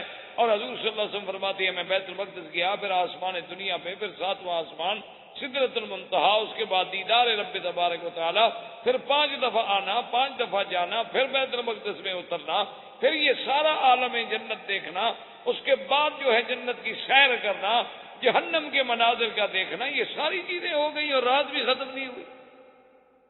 یہ کیسے؟ سارے مکے میں شور. اور یاد رکھو یہی وہ دلیل ہے جو علماء نے دی کہ حضور کا معراج جسمانی تھا، روحانی نہیں تھا. کہ اگر روحانی ہوتا یا خواب ہوتا تو پھر کافروں کو شور مچانے کی ضرورت ہی نہیں. خواب تو کوئی بھی دیکھ سکتا، خواب جو ہے آدمی کوئی بھی دیکھ سکتا. خواب میں تو آپ بھی دیکھ سکتے ہیں کہ میں رات مدینہ منورہ میں تھا اور ریاض الجنت میں بیٹھا ہوا تھا اور میں جناب وہاں سے عمرے کا احرام باندھ کے پھر آ رہا تھا اور کعبہ شریف. خواب تو خواب ہے، خواب تو کوئی بھی دیکھ سکتا. پھر کافروں کو اعتراض کس بات کا تھا؟ خواب میں آنا جانا کو مشکل ہوتا ہے. اصل بات یہ تھی کہ حضور کا معراج جسمانی تھا اور جسد مبارک کے ساتھ تھا اور عالم بیداری میں تھا، نیند میں بھی نہیں تھا. اس لیے کافروں کو اعتراض ہوا اور ابو جہل اپنے ساتھیوں کو لے کے بھاگا اور سیدھا آیا ابو بکر صدیق رضی اللہ تعالیٰ عنہ کے دروازے پہ اور کہنے لگا خود یہ لینا آیا ابھی بکر، باہر آؤ باہر آؤ. تم پکڑا کیا بات ہے؟ انہوں نے کہا اما سمیت ما قال صاحبوں کا، تم نے نہیں سنا کہ آج تمہارا ساتھی محمد مصطفیٰ کیا کہہ رہا ہے؟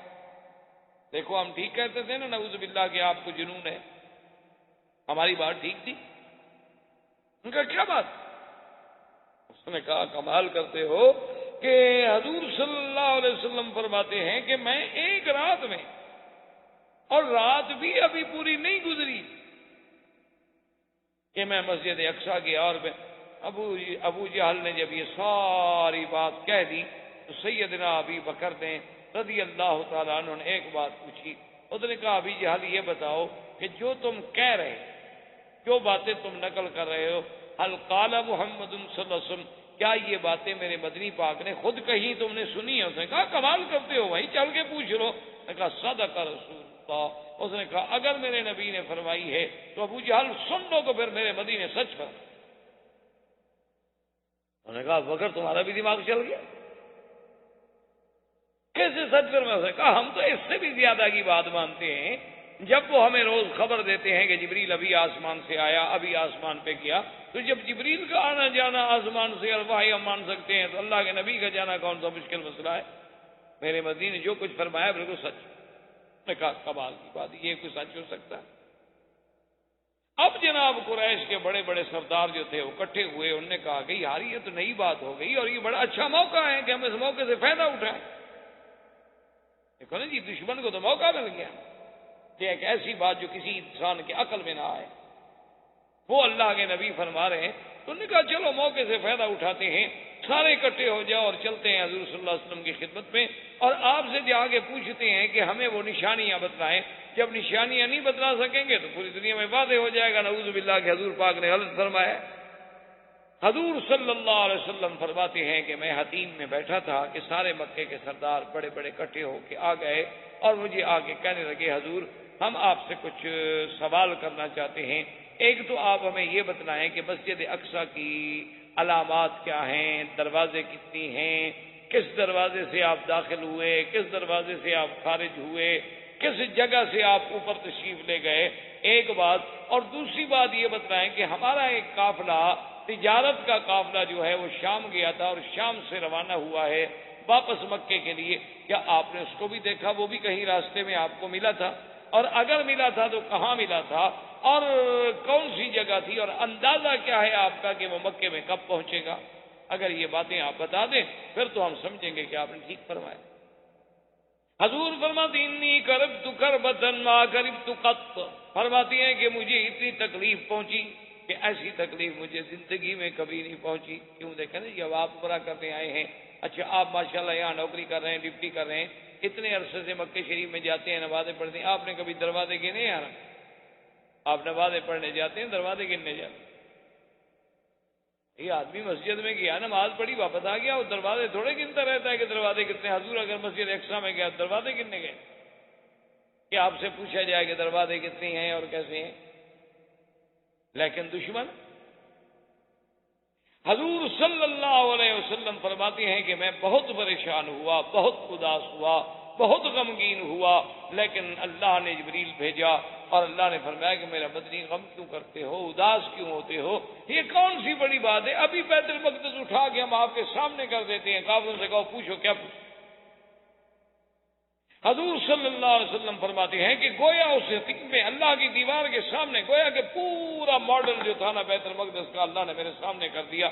میں نے کہا پوچھو کیا پوچھے ہو؟ جو پوچھ رہے ہیں میں جواب دے رہا ہوں۔ اب جناب وہ بول نہیں سکتے، اب جو بھی سوال کر رہے ہیں جواب تو صحیح مل رہا ہے، تو اب کیا جواب دیں؟ اس کے بعد انہوں نے کہا اچھا حضور آپ نے یہ تو بتا دیا ہے لیکن قافلے کی بات آپ نے نہیں بتائی۔ آپ نے فرمایا آپ لوگوں کا قافلہ جو ہے فلاں جگہ پہ تھا، اور جب میری سواری براق گزری تو آپ کے قافلے کا ایک اونٹ جو ہے وہ ڈر کے مارے بھاگا، اور بھاگ گیا تو اس کی ٹانگ ٹوٹ گئی، گر گیا۔ اور ایک اونٹ ایسا تھا، حضور صلی اللہ علیہ وسلم نے فرمایا کہ جس پر دو قسم کے اپنا چادریں پڑی ہوئی تھیں، ایک سفید اور ایک سیاہ، اور وہ قافلہ جو ہے فلاں جگہ پر ہے اور فلاں دن جو ہے وہ مکے میں پہنچ جائے گا۔ اب وہ حیران پریشان نے کہا اچھا ایسا کرتے ہیں کہ بھی اس وقت تک خاموش رہو جب تک کہ قافلہ آتا ہے، دیکھتے ہیں کہ کیا قافلہ واقعی اسی دن پہنچتا ہے جس دن حضور صلی اللہ علیہ وسلم نے فرمایا ہے۔ اور دوسرا یہ بھی دیکھتے ہیں کہ یہ تو بڑی بات ہے کہ حضور فرماتے ہیں کہ جب میری سواری گزری تو قافلے سے ایک اونٹ بھاگ پڑا ڈر کے مارے اور اس کی ٹانگ ٹوٹ گئی، یہ تو بڑی واضح علامت ہے۔ اور جناب مکے والے سارے نکل کے اس دن مکہ شریف سے باہر بیٹھے ہوئے ہیں شام کے رستے پر کہ دیکھتے ہیں قافلہ آتا ہے نہیں آتا۔ وہی وقت جو برادران اسلام، محترم بھائیوں، دوستوں، عزیز نوجوانوں، الحمدللہ اللہ تبارک و تعالیٰ کے فضل سے اس عاجز کو سیرت نبی پاک صلی اللہ علیہ وسلم، سیرت سرکار دو عالم رحمت دو جہاں صلی اللہ علیہ وسلم کے بیان کرنے کی اور آپ کو سننے کی اللہ نے سعادت بخشی۔ جیسا کہ کسی نے کیا خوب بات کہی ہے کہ ذکر حبیب بھی کب نہیں وصل حبیب، تو ہمیں وہ زیارت کا مقام تو نہ مل سکا، لیکن حضور پاک صلی اللہ علیہ وسلم کا ذکر جو ہے وہ بھی کوئی کم بات۔ تو الحمدللہ سیرت کے معاملے میں ہم نے زمانہ جاہلیت سے لے کر آپ کی ولادت، رضاعت، شباب، تزویج، بعثت، پھر معارضہ کفار قریش، تعذیب مسلمین،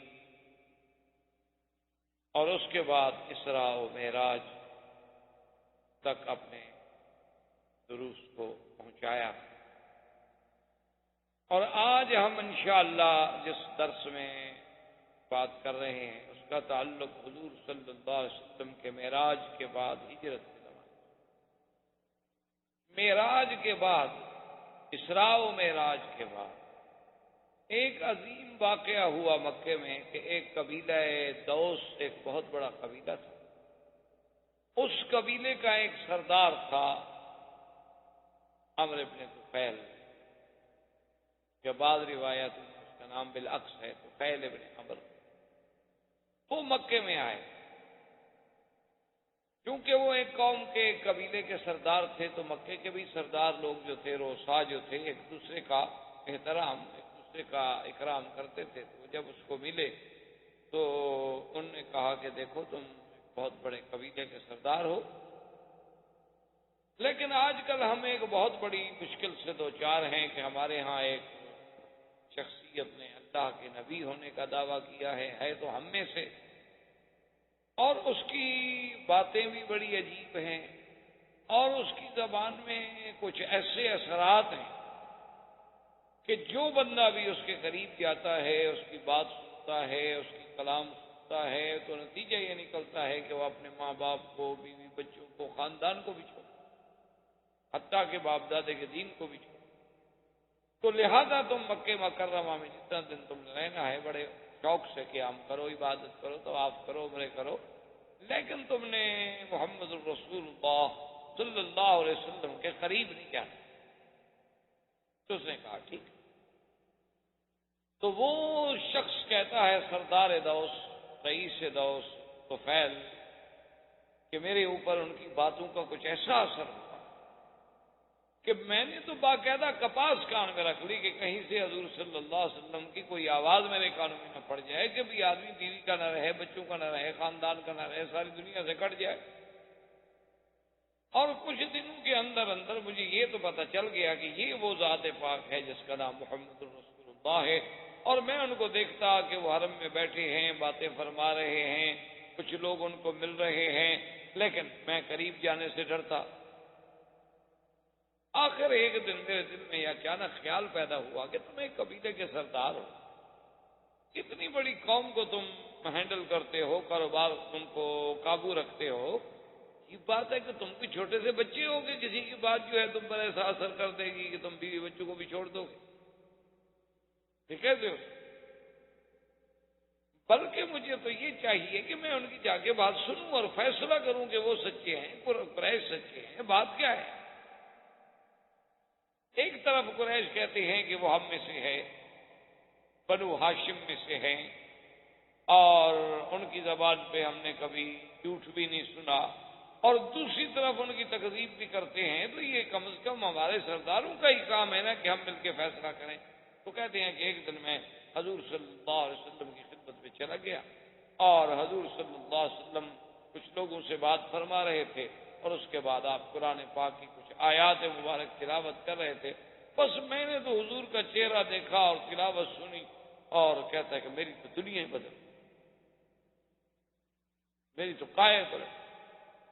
بس اس کے فوراً بعد میں نے کہا کہ یا رسول اللہ، آپ کو پتا ہے کہ میں کون ہوں؟ میں دوس قبیلے کا سردار ہوں. میں نے آپ کی باتیں سنی ہیں، اور اشہد اللہ الہ الا اللہ وانک رسول اللہ، میں تو شہادت دیتا ہوں کہ آپ اللہ کے. اسلم.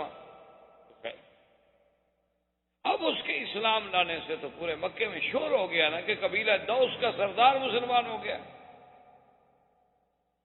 اس کے بعد جب حضور صلی اللہ علیہ وسلم تشریف لے گئے تو قریش کا سارے اکٹھے ہو کے آ گئے. انہوں نے کہا کہ دیکھو ہم نے آپ کو منع کیا تھا، تم نے کیا کر دیا؟ انہوں نے کہا دیکھو خبردار، ہر انسان کی حریت فکر ہے، حریت رائے ہے. ہر آدمی اپنے فکر میں، اپنی رائے میں، اپنے فیصلوں میں آزاد ہوتا. میں کوئی تمہارا زیر نگین نہیں ہوں، میں تمہارا کوئی باج گزار شخص نہیں ہوں کہ تم میرے ساتھ آنکھیں نکال کے بات کر رہے ہو. قریش والو یاد رکھو، اگر تم نے میری طرف ایک ہاتھ بھی اٹھایا تو دوس کا قبیلہ تمہارے ایک ایک بچے سے انتقام لے. تم نہیں جانتے ہو کہ میں کس قبیلے کا آدمی ہوں.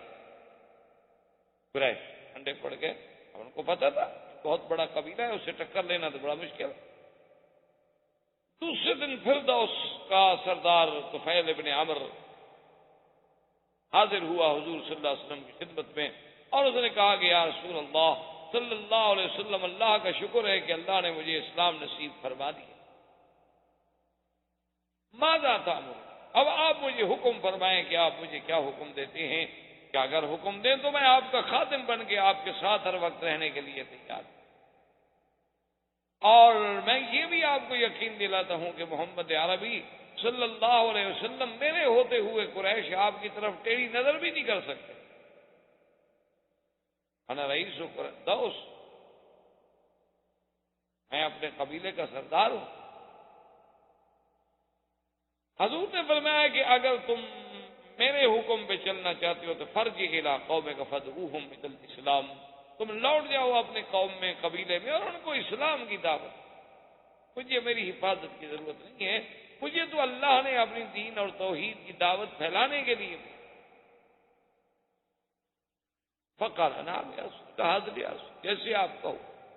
تو وہ تو فیض جب واپس آیا تو اس نے اپنے خاندان کو، اپنی بیوی کو، بچوں کو، سب کو بلایا، بٹھایا اور ان سے کہا کہ دیکھو میں تم سے بات کرنا چاہتا ہوں، میرے اندر ایک تبدیلی آ چکی اور میں چھپانا نہیں چاہتا.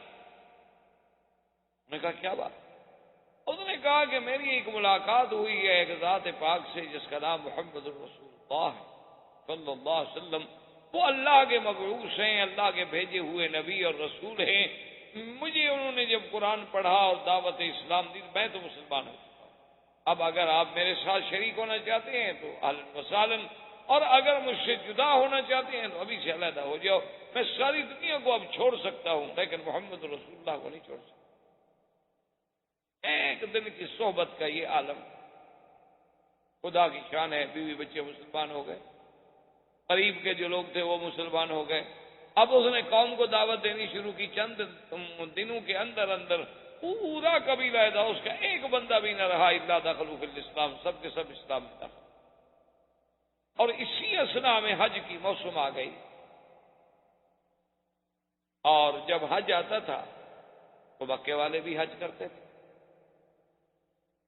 کفار بھی حج کرتے تھے، اور وہ دعویٰ کرتے تھے کہ ہم تو سب سے بڑے حج کے حقدار ہیں کیونکہ ہم تو مجاورین کعبہ ہیں، کہ اللہ کے کعبے کی چابی ہمارے ہاتھ میں ہے، سقایا ہمارے ہاتھ میں ہے، رفادہ ہمارے ہاتھ میں ہے، خلاف کعبہ ہمارے ہاتھ میں ہے، تو ہم تو سب سے زیادہ کعبۃ اللہ کے وارث ہیں، تو ہم اللہ کے گھر کا حج کیوں نہیں کریں گے؟ باقاعدہ احرام باندھتے، باقاعدہ غسل کرتے، باقاعدہ جا کے قربانیاں دیتے، باقاعدہ تلبیہ پڑھتے.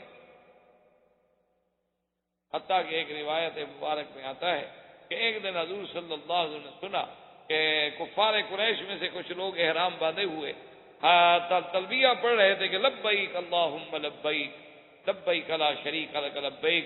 حضور نے فرمایا اما بس ٹھہر جاؤ، یہی بات تو میں کہتا ہوں، جو کچھ تم کہہ رہے ہو بس یہاں تک رک جاؤ. انہوں نے کہا نہیں، الا شریکا تملکہ وما ملک، کہ یا اللہ تیرا کوئی شریک نہیں مگر وہ جن کو تو نے اپنا شریک خود بنایا ہے، اور ان کا بھی دراصل مالک تو تو ہی ہے.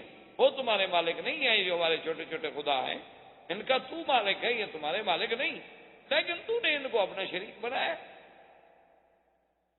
حضور نے فرمایا قبحکم اللہ، اللہ تم لوگوں کو ہلاک کر دے. کیا تم ابھی کہتے ہو لا شریک الگ، پھر کہتے ہو اللہ شریک.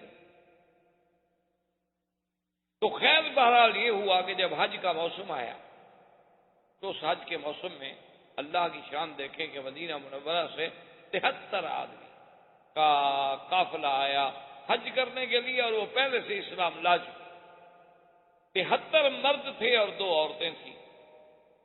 جب وہ مکہ میں آ گئے، حج کے احکامات میں مشغول ہو گئے، ان نے آپس میں بیٹھ کے مشورہ کیا کہ بھی الحمدللہ ہم تو مسلمان ہیں، لیکن حضور تو آخر مکے میں، نہ ہماری حضور سے تو ملاقات نہیں ہوئی، ہمیں تو مصعب بن عمیر نے اسلام سکھلایا، تو کم از کم ہم حضور صلی اللہ علیہ وسلم کے ساتھ ملنے کے لیے کوئی پیغام، کوئی ٹائم، کوئی وقت مقرر کریں.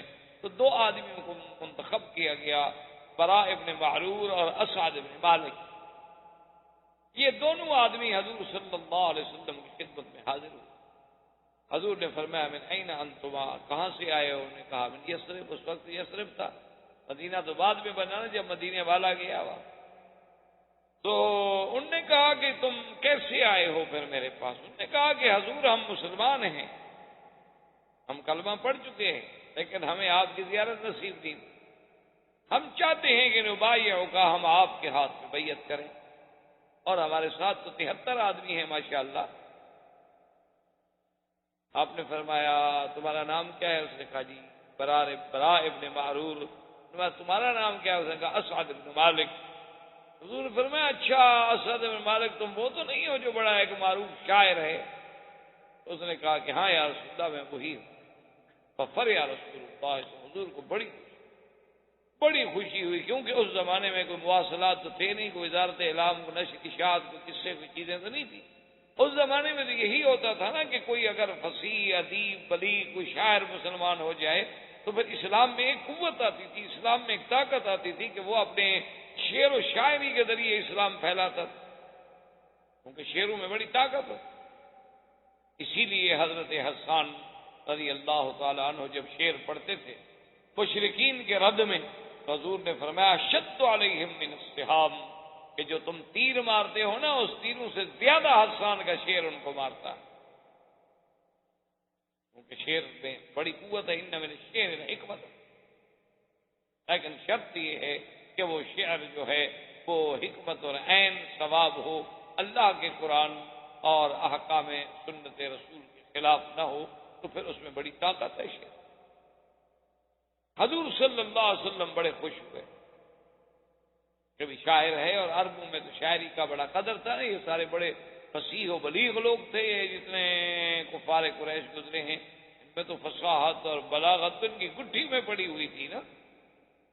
اور بھی تو دنیا میں عرب تھے نا، لیکن دیکھیں اللہ نے اپنے قرآن کو لغت قریش میں اتارا، ورنہ تو کئی لغتیں نہیں عرب، یعنی ان کا اتنا بڑا مقام۔ تو اب انہوں نے کہا کہ جی، تو آپ نے فرمایا کہ ٹھیک، ایک وقت معین ہو گیا حضور صلی اللہ علیہ وسلم کے ساتھ ملاقات کا۔ تمام 73 کے 73 صحابہ نے حضور صلی اللہ علیہ وسلم کے ہاتھ پہ بیعت کرنے کے بعد جب فارغ ہو گئے تو انہوں نے کہا کہ یا رسول اللہ صلی اللہ علیہ وسلم، آپ نے بیعت میں جو معاہدہ ہم سے لیا ہے، جو عہد لیا ہے، شرک نہ کرو، چوری نہ کرو، زنا نہ کرو، حرام نہ کرو، یہ ساری چیزیں یہ تو اللہ کے حقوق ہے نا، اب اپنے لیے بھی تو ہم سے کوئی وعدہ لیں، آپ کے لیے بھی تو ہم کوئی عہد کرنے کے لیے تیار ہیں۔ حضور صلی اللہ علیہ وسلم نے فرمایا اصل بات تو اسلام ہے، اللہ نے تمہیں اسلام کی دولت سے مالا مال کر دیا، اور اگر تم چاہتے ہو تو پھر میں بھی تم سے ایک وعدہ لینا چاہتا ہوں۔ حضور صلی اللہ علیہ وسلم نے فرمایا کہ پھر میں تم سے ایک وعدہ لینا چاہتا ہوں۔ انصار مدینہ نے عرض کیا کہ یا رسول اللہ اب ہم سے کیا وعدہ لینا؟ حضور نے فرمایا کہ اگر میں یثرب میں آ جاؤں، میں مدینے میں آ جاؤں، تو تم میری اسی طرح حفاظت کرنا اور میری طرف سے میرے دشمنوں کا دفاع کرنا جیسے ایک انسان اپنے اہل، اولاد، اپنے بیوی بچوں کے لیے تحفظ کرتا ہے اور دفاع کرتا ہے، تو تمہیں یہ میرے ساتھ ایک ذاتی معاہدہ کرنا ہوگا۔ تو انصار نے کہا کہ یا رسول اللہ صلی اللہ علیہ وسلم، بڑا صحابی بھی تو بڑے، انصاری بھی تو بڑے عقل والے تھے، انہوں نے کہا حضور ٹھیک ہے، ہم یہ معاہدہ کرنے کے لیے تیار ہیں کہ ندافع عنک، ہم آپ کی طرف سے پورا دفاع کریں گے، لیکن اس کے بدلے میں آپ پھر ہمیں کیا دیں گے؟ آپ نے ایک شرط کیا تھا، اب ہم بھی تو ایک شرط چاہتے ہیں۔ حضور پاک صلی اللہ علیہ وسلم نے فرمایا کہ اگر تم اس وعدے پہ پورے رہو گے لکم الجنہ، پھر تمہارے لیے جنت، دنیا کی کوئی نعمت نہیں، دنیا کا کوئی معاوضہ نہیں۔ ہمارے ہاں تو ہر چیز کا معاوضہ دنیا میں طلب کیا جاتا ہے نا جی، کہ مجھے عہدہ کیا دو گے، مجھے کتنی ترقی دے دو گے اگر تمہارا اقتدار آ جائے، تو میرے لیے کیا خصوصی اختیارات ہوں گے۔ ان کے سامنے ایک چیز تھی، آپ نے فرمایا لکم الجنہ، تمہارے لیے جنت ہوگی۔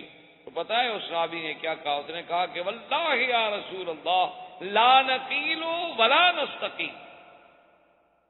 ایک عجیب جملہ کہا صحابی نے، اس نے کہا کہ واللہ یا رسول، نے کہا حضور مجھے اللہ کی قسم لا نقیل ولا نستقیل، اس معاہدے سے اب تو نہ تو اب ہم پھریں گے اور نہ آپ پھریں گے، ہم اپنے وعدے پہ قائم رہیں گے، آپ ہمیں جنت لے کے دیں، آپ بھی اپنے وعدے پہ قائم رہیں۔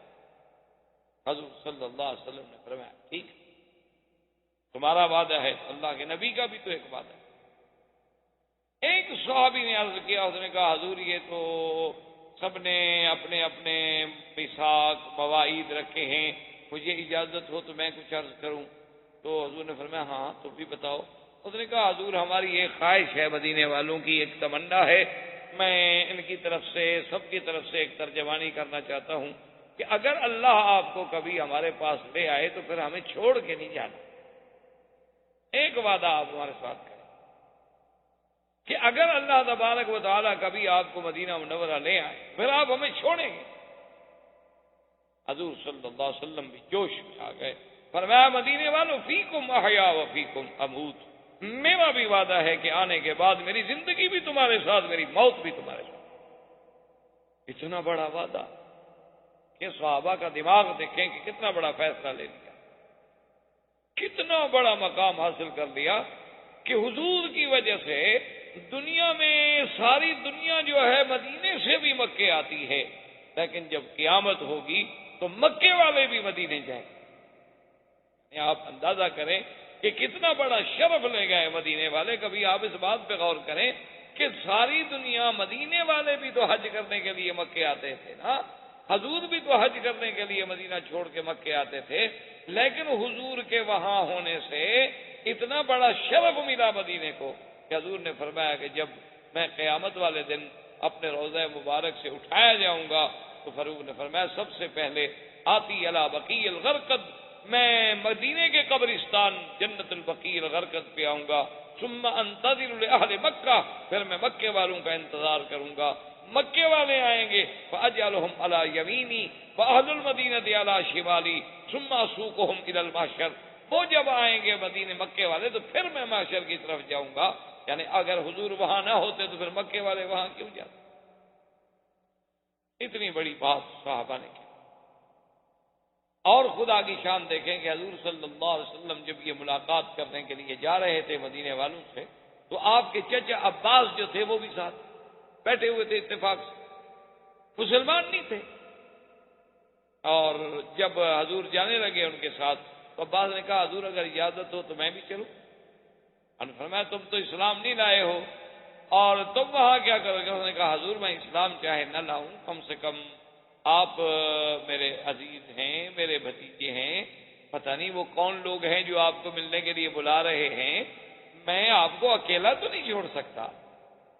یہ الگ بات ہے کہ آپ کا میرا مذہب نہیں ملتا، لیکن روایات تو ہوتے ہیں، کچھ خاندانی روایات اور عادات تو ہوتے ہیں، یہ تو نہیں ہو سکتا نا کہ ہم آپ کو اکیلا بھیج۔ انہوں نے کہا چل تم،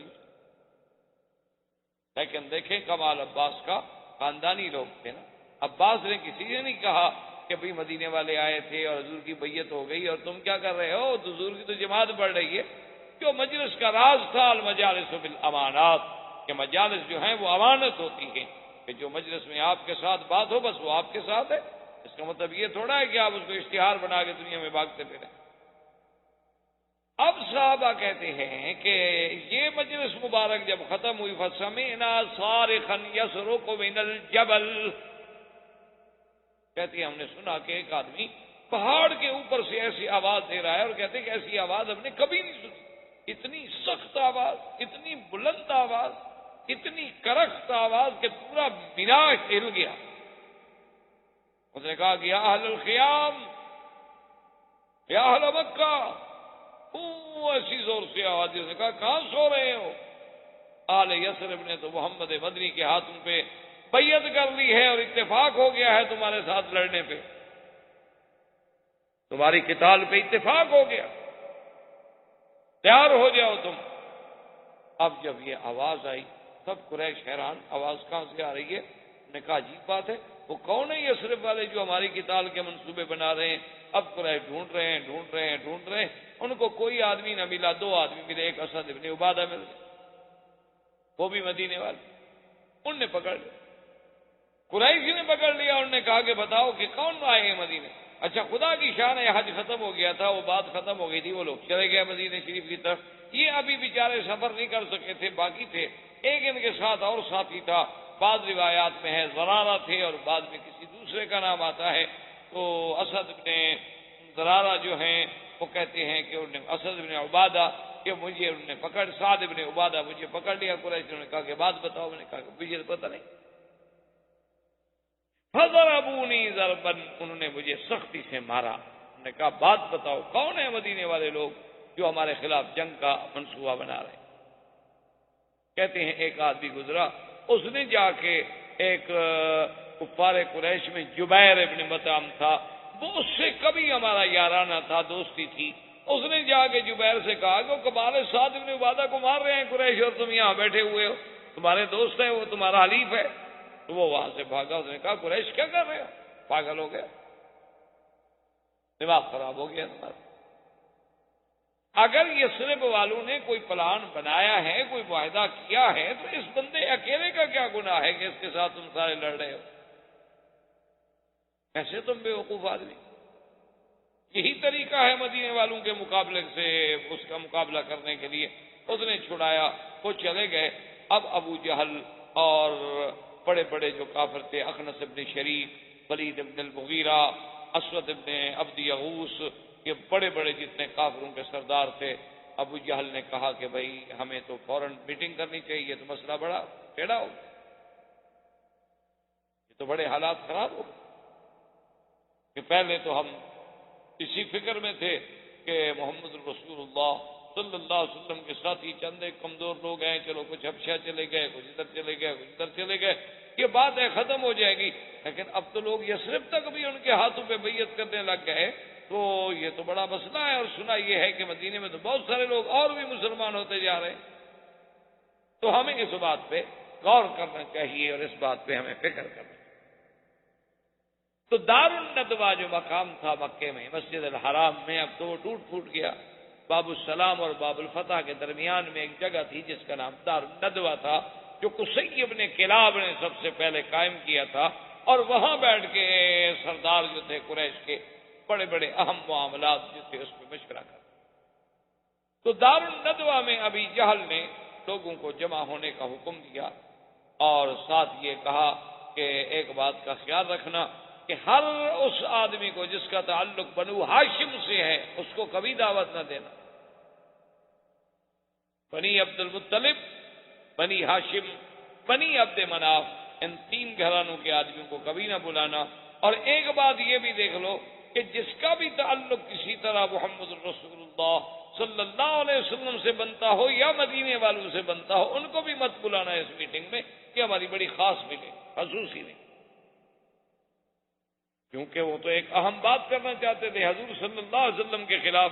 تو اگر کوئی بنو ہاشم کا آدمی ہوگا وہ تو حضور کو جا کے بتا دے گا، کچھ بھی ہو جائے آخر ان کے قبیلے کا آدمی۔ ابو جہل نے اس اہتمام سے کہ بنی ہاشم بھی نہ آئے، بنی عبد المطلب بھی نہ آئے، بنی عبد مناف بھی نہ آئے، فمن لہ علاقۃ بأہل یثرب، اور وہ قبیلہ بھی نہ آئے جس کو مدینے والوں سے کسی قسم کا تعلق ہو، کیونکہ مدینے والے مکے والے آپس میں ملتے تھے۔ وہاں کے بڑے بڑے قبائل اوس و خزرج تھے، یہودیوں کے بڑے قبائل بنی نذیر تھا، بنی قینقاع تھا، بنی قریظہ تھا، آنے جانے میں تو معاملات تو ہوتے ہیں دنیاوی۔ اب میٹنگ جب شروع ہوئی دار الندوہ میں، تو دروازے پہ دیکھا کہ ایک آدمی کھڑا ہے، ایک بڑا شیخ، ایک، اور بعض کتابوں میں یہ بھی آتا ہے کہ شیخ نجدی، ایسے معلوم ہوتا تھا کوئی نجد کے علاقے کا بڑا شیخ۔ اب بعض لوگ اس حدیث کو سامنے رکھ کر ان اہل نجد پر جو اعتراض کرتے ہیں، یہ جہالت کی بات ہے۔ نجد کا معنی یہ نہیں ہوتا کہ یہی علاقہ ہے نجد، نجد تو یہ ہے کہ تہامہ کے بعد نجد العراق، عراق تک سارا نجد، یہ کوئی نجد کا علاقہ کوئی چھوٹا سا علاقہ نہیں ہے کسی کو تہمت میں ڈالا جائے، وہ تو عراق جو ہے یہ سارا عراق تک نجد جاتا۔ اسی طرح تہامہ ہے، حجاز ہے، یہ اونچا علاقہ تھا اس لیے وہ نجد کہلاتا تھا۔ اور دوسرا ادھر کے لوگ جو تھے وہ بڑے کوی تھے، بڑے کوی، بڑے قداور، بڑے جنگجو، بڑی قوتوں والے بڑے بڑے قبائل جو ہے نا جی، آپ نے نہیں دیکھے بعض قبائل میں اللہ نے بڑی بڑی خصوصیات رکھی ہیں، جیسے جیزان کے لوگ ہیں، نجد کے لوگ ہیں، بڑے ان کی صحت دیکھیں تو آپ حیران ہوں گے۔ اگلے دن میں اخبار میں پڑھ رہا تھا، بلکہ 125 سال عورت کی عمر ہے جو شادی کی خواہش مند۔ آپ کے ہاں 125 سال کا آدمی چل بھی سکے گا؟ ٹھیک ٹھاک چلتی ہے، پھرتی ہے، کھاتی ہے، پیتی ہے، ابھی تک اس میں تمنا بھی ہے شادی۔ 60 سال اس نے بغیر شادی کے بھی گزار دیا، لیکن اب اس کے تمنا ہے، خواہش۔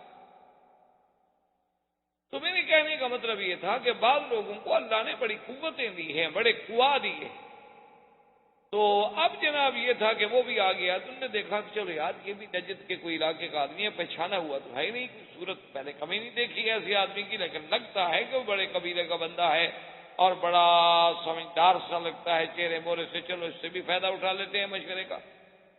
اندر جا کے بیٹھ گئے، اس کے بعد مشورہ شروع ہو گیا۔ ابو جہل نے کہا کہ ماذا رأیکم، اب بتاؤ کیا کریں، کہ محمد مدنی پاک کا مسئلہ تو بہت پھیل گیا۔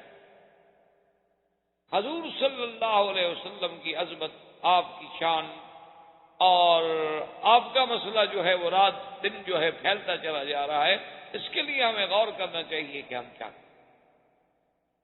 ایک آدمی بیٹھے تھے، انہوں نے کہا کہ بڑی آسان بات ہے، حضور صلی اللہ علیہ وسلم کو قید کر دیتے ہیں، بند کر دیتے، جب آپ بند ہو جائیں گے آپ کی تبلیغ بند ہو جائے گی، آپ کا آنا جانا اٹھنا بیٹھنا ملنا جلنا سب بند ہو جائے گا، خلاص محبوس ہو گئے۔ وہ جو آدمی بیٹھا تھا نا شیخ نجدی کی شکل میں، ابو البختری، اس نے کہا کہ لیس ھذا الرأی رأی، کہ یہ تو مشورہ غلط ہے۔ مشورہ نے کہا کہ بھی کیوں غلط؟ اس نے کہا عجیب بات، تم محمد رسول اللہ صلی اللہ علیہ وسلم کو قید میں رکھ سکو گے؟ اللہ کے نبی اگر قید میں ہوں گے تو آپ کے ماننے والے جو حبشہ میں ہیں، مدینہ میں ہیں، وہ بھی تو اکٹھے ہو کے آپ پر چڑھائی کریں گے، حملہ کریں گے آپ لوگوں پر، چھوڑ دیں گے وہ آپ کو؟ یہ کون سی بات ہے؟ یہ تو کوئی رائے نہیں، اور مسئلہ سوچو۔ ایک اور آدمی نے کہا، اس نے کہا کہ اچھا ایسا کرتے ہیں کہ حضور صلی اللہ علیہ وسلم کو نکال دیتے ہیں،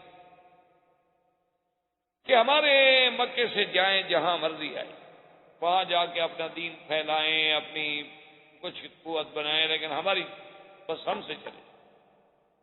اس نے کہا کہ بہتر ہے، اس نے کہا یہ بات اس سے بھی غلط ہے، اس پہلی رائے سے بھی زیادہ بدتر ہے کہ بدبختوں، جب حضور باہر چلے جائیں گے تو باہر تو آپ کے ماننے والے بیٹھے ہوئے ہیں، اور جب آپ کے پاس ایک قوت ہو جائے گی تو حملہ آور ہو کر مکہ فتح کریں، کیسی باتیں کر رہے ہیں؟ ابو جہل نے ملعون نے کہا، اس نے کہا کہ دیکھو سب ٹھہر جاؤ، میرے پاس ایک مشورہ ہے، میری ایک تجویز ہے، ایک رائے ہے، ایک تدبیر ہے، پہلے اس پہ غور کریں۔ انہوں نے کہا کہ ہاں تم بتاؤ کیا بات ہے؟ اس نے کہا کہ دیکھو حضور صلی اللہ علیہ وسلم کے قبیلے زیادہ سے زیادہ بنو ہاشم، اور کون ساتھ دے گا؟ بنی عبد المطلب، بنی عبد مناف، باقی تو سارے قبائل ہمارے ساتھ ہیں۔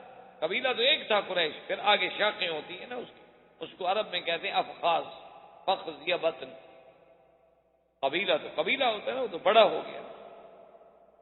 جیسے آپ دیکھیں نا آپ کے ہاں بھی بڑی بڑی قومیں، مثلا بلوچ ہیں، پھر آگے بلوچوں کی کئی شاخیں ہیں، راجپوت ہیں، پھر راجپوتوں کی کئی آگے برانچز ہیں، شاخیں ہیں۔ اسی طرح جیسے عطا کے سید ہیں، سادات میں بھی پھر بعض علوی ہیں، بعض حسنی ہیں، بعض حسینی ہیں، ان میں بھی پھر اقسام ہیں۔ تو اسی لیے قریش کے ابی جہل نے کہا کہ دیکھو باقی جو قبائل ہیں سب ہمارے ساتھ ہیں، اور میری رائے یہ ہے کہ ہر قبیلہ جو ہے اپنا ایک نوجوان جنگجو لڑاکا تیار، تو تقریباً ہم بنتے ہیں 60 گھر، تو 60 گھرانہ جو ہے ایک ایک بندہ دے اپنا، تو 60 نوجوان ہمارے تیار ہو گئے۔ تو 60 نوجوان جو ہے مسلح ہو کر حضور صلی اللہ علیہ وسلم کے گھر کا محاصرہ کر لیں، اور جب حضور صبح نماز کے لیے باہر آئیں تو حملہ آور ہو جائیں، مل کے سارے حضور کو شہید کر دیں۔ تو اب صاف سی بات ہے کہ پہلے تو 60 گھرانوں سے 3 گھرانے لڑ نہیں سکتے۔ اچھا کسی ایک کے قاتل ہونے کا بھی وہ فیصلہ نہیں کر سکتے کہ جی پتہ نہیں کس کی تلوار لگی، وہ تو اندھیرا تھا، 60 آدمی حملہ کر رہے تھے، پتہ نہیں تلوار کس کی لگی ہے۔ تعیین قاتل بھی مشکل ہو جائے گی۔ تو آخر میں معاملہ یہی ہوگا کہ بھی دیت ادا کریں، تو ہم 60 گھرانے ہیں پیسے جمع کر کے دیت دے دیں گے. تو وہ جو بیٹھا تھا نا رجل النجدی اور شیخ النجدی اور باقیوں نے کہا نعم ھذا، اس نے کہا یہ ہے تجویز. دیکھیں نا تجویز تو ہوئی نا کہ ہمیشہ کے لیے مسئلہ ہی ختم کرو، بس ختم کر دو، بات ختم ہو.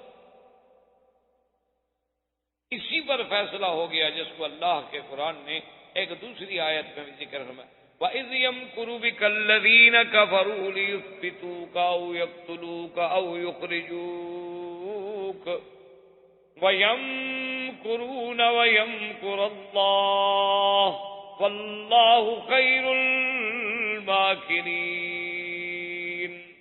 اللہ نے فرمایا میرا مدنی صلی اللہ علیہ وسلم جب کافر اکٹھے ہو کے تجویزیں کر رہے تھے کہ آپ کو قید کر دیا جائے یا آپ کو نکال دیا جائے یا آپ کو قتل کر دیا جائے، وَيَمْكُرُونَ وَيَمْكُرُ اللَّهُ، وہ اپنی تدبیریں کر رہے ہیں اور اللہ اپنی تدبیر کر رہے ہیں. اللہ تو سب سے بہتر تدبیر فرمانے والے ہیں. یہ کیا کر سکتے ہیں؟ یہ کیا کر سکتے ہیں؟ اللہ نے حکم دیا کہ میرا مدنی صلی اللہ علیہ وسلم اب وہ وقت آ پہنچا ہے کہ آپ ہجرت بس چھوڑ دیں. حضور صلی اللہ علیہ وسلم کی ہجرت سے قبل سب سے پہلی ہجرت حبشہ کو ہوئی اور پھر مدینہ کو ابو سلمہ نے ہجرت کی. اسی طرح پھر ہجرت ہوتی گئی کہ سب لوگ چوری چوری جیسے جیسے موقع ملتا مدینہ کی طرف نکل پڑتے. الا سیدنا عمر، حضرت عمر آئے حضور کی خدمت میں. انہوں نے کہا یا رسول اللہ مجھے اجازت ہے مدینہ جانے کے لیے، سب صحابہ جا رہے ہیں، سب لوگ جا رہے ہیں، تو اگر آپ نے فرمایا ہاں تمہیں بھی اجازت ہے. ایک حضرت عمر ہے، انہوں نے اعلان کیا کہ میں کل جا رہا ہوں مدینے، اگر قریش نے مقابلہ کرنا ہے تو نکلو، میں چوری نہیں جا سکتا. ہم نے تمہارا کیا بگاڑا ہے؟ کیا لے کے جا رہے ہیں تمہارا؟ قریش کے کچھ لوگ آئے، انہوں نے کہا کہ عمر کیا جا رہے ہیں؟ اس نے کہا دیکھو میں جہاں جا رہا ہوں میں تو جا رہا ہوں مدینہ، لیکن میں تمہارا انتظار کروں گا تنعیم کے باہر. مسجد تنعیم کے باہر جو ہے نا، چونکہ حد حرم ختم ہو جائے گی، میں وہاں 2 دن بیٹھے رہوں گا، آؤ میرے مقابلے پہ. اگر کسی کو بچے یتیم کرانے کا شوق ہے نا تو عمر بیٹھا ہے 2 دن، میں 2 دن انتظار کے بعد جاؤں گا، ایسے جلدی میں نہیں چلے جاؤں گا، حرم میں تو میں نہیں لڑنا چاہتا تم سے. اب کافر نے کہا مقابلہ کر، لوگوں نے کہا چھوڑو کیوں مقابلہ کرتے ہیں، ایک آدمی چلو جا رہا ہے تو بات ختم ہو گئی. ایک آدمی جا رہا ہے، اس نے مکہ چھوڑ دیا. احباب کرام، اس کے بعد اب آپ اس مبارک سلسلے کی CD نمبر 13 سماعت فرمائیں.